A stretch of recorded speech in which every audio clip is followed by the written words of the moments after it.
न्यायालय जाते हैं। 5 जनवरी 2024 सर्वोच्च न्यायालय जो है इनकी याचिका को निरस्त कर देता है। उसके बाद तमिलनाडु हाईकोर्ट 28 फरवरी 2024 को इनकी बेल रिजेक्ट कर देता है और ये करीब करीब 8 महीने 235 दिन जेल में रहते हैं, लेकिन मंत्री बने रहते हैं। ये भ्रष्टाचार का कौन सा घमंडिया मॉडल है कि गिरफ्तारी हो जाएगी, न्यायालय जाओगे, न्यायालय राहत नहीं देगी, उसके बावजूद आप मंत्री पद पे बने रहोगे।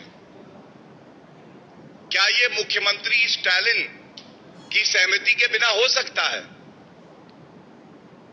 हमें पता है कि कैबिनेट चुनने का अधिकार जो है मुख्यमंत्री का विशेष अधिकार है,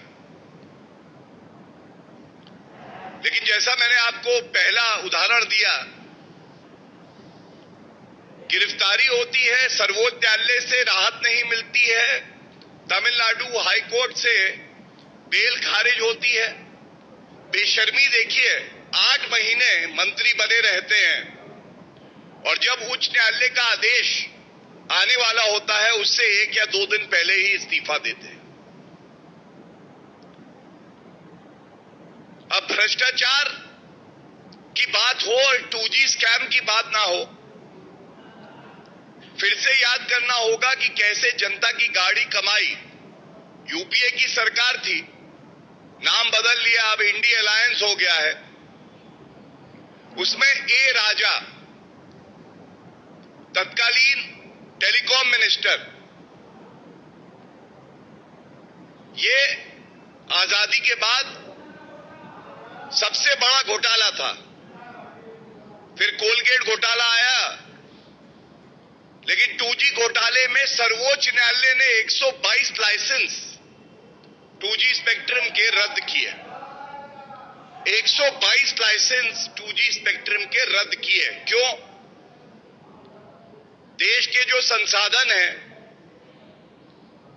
उनके साथ छेड़छाड़ करके भाई भतीजावाद किया जा रहा था और वो फैसला आज भी अडिग है, वो फैसला कहीं गया नहीं है।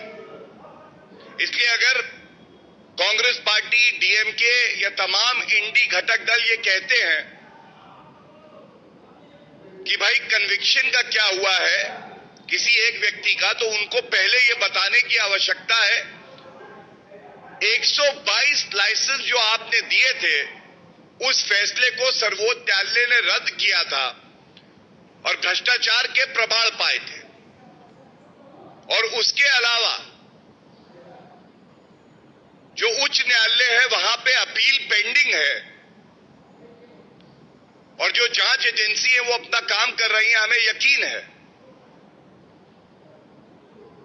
कि कन्विक्शन भी होंगे और जिसने छेड़छाड़ करी है, फाइलों के साथ जनता को लूटा है, वो दोष साबित भी होगा।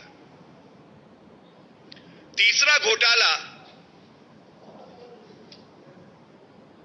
जो सैंड स्मगलिंग होती है, ये बात हमारी पार्टी के वरिष्ठ नेताओं ने भी उठाई है और जनता इससे त्रस्त है।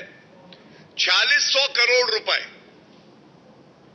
4600 करोड़ रुपए राजकीय कोष को नुकसान पहुंचाया है।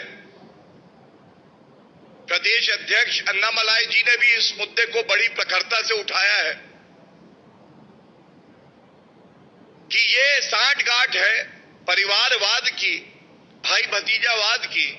राजकीय कोष को घाटा हो तो हो, हमें तो अपनी जेबें भरनी है। और ये कहना गलत नहीं होगा है, what does DMK stand for?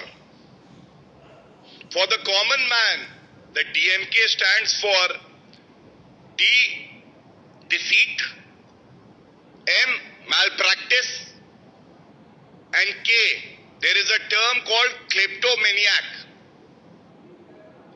Kleptomaniac is a habitual offender, a person who can't resist from stealing, from robbing. So, Mr. Stalin's government today is also a habitual offender that has to steal from the people of Tamil Nadu. And that is why people of Tamil Nadu are calling them deceitful, people who indulge in malpractice and are kleptomaniacs. Hindi में कहें तो धोखाधड़ी, मक्कारी और commission खोरी, ये है DMK का आज full form. इसके साथ ही एक बात बड़ी प्रखरता से मैं यहां से उठाऊंगा। जब क्लेप्टोमेनियाक की बात आती है, आदतन जिसको लत लग गई चोरी की, तो एक गाना है आपने सुना होगा, हे बेईमान दिल बड़ा बेईमान, होता नहीं आसान इसे है समझाना, मुझे तो तेरी लत लग गई, जमाना कहे लत ये गलत लग गई। तो आप देखिए, लत भी लगी है तो चोरी की, लत भी लगी है तो कमीशन खोरी की।